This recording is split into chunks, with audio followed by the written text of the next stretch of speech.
আপনি যদি শোনেন মাত্র 40,000 টাকায় গাড়ি পাওয়া যায়, বিশ্বাস করবেন? কোনো অনলাইন অফারে না, বাস্তবেই এমন কম মূল্যের গাড়ি পাওয়া যায় এই ব্যতিক্রমী হাটে, তাও আবার যেন কোনো ব্র্যান্ডের নয়। প্রচুর গাড়ি এখানে পাওয়া যায় খুবই কম দামে, যেটা আসলে আমরা কল্পনা করতে পারি না। এরকম কম দামে এবং সব ধরনের গাড়ি আসলে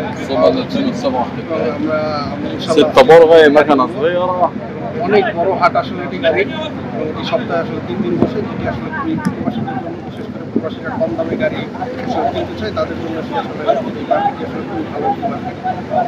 আমাদের বাংলাদেশিরা বেশিরভাগ আসলে এখানে গাড়ি কেনার চেষ্টা করে। অনেকেই ভাবতে পারেন এটি হয়তোবা বাংলাদেশে, তবে না, এটি মরুর দেশ কুয়েতের গাড়ির হাট।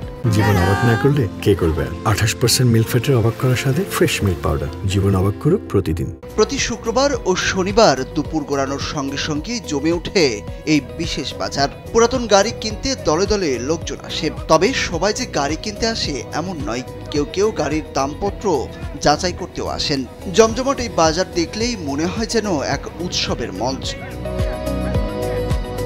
এই হাটে গাড়ি বেচাকেনা করছেন অনেক বাংলাদেশিরাও। তপ্ত মরুভূমিতে বসে এই হাটটি। কুয়েতে গাড়ি কেনার অতি পরিচিত জাহারা আমগারা পুরাতন গাড়ির বাজার। এখানে ক্রেতারা বাজেট অনুযায়ী পছন্দের গাড়ি কিনতে আসেন। এই বাজারে গাড়ির দামও তুলনামূলক কম। গাড়ি কিনতে আসছি, সবাই আসতে পারেন এখানে। এখানে ভালো ভালো গাড়ি পাওয়া যায়, সবাই আসবেন, আমরা আসি গাড়ি কেনার জন্য। বাজারটির আরবি নাম সুখারেজ।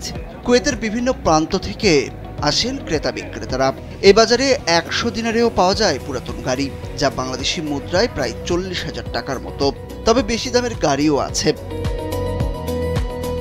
কুয়েতে প্রচণ্ড তাপমাত্রা 50 ডিগ্রি সেলসিয়াস, তবুও থেমে নেই পুরাতন এই গাড়ির হাট। কুয়েতে গাড়ির দাম কম হওয়ার কয়েকটি সম্ভাব্য কারণ রয়েছে, যার মধ্যে উচ্চ জ্বালানি ভর্তুকি, কম আমদানি শুল্ক এবং প্রতিযোগিতা।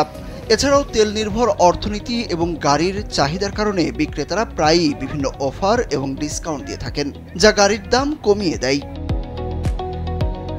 সুরজ আহমেদ, কালবেলা।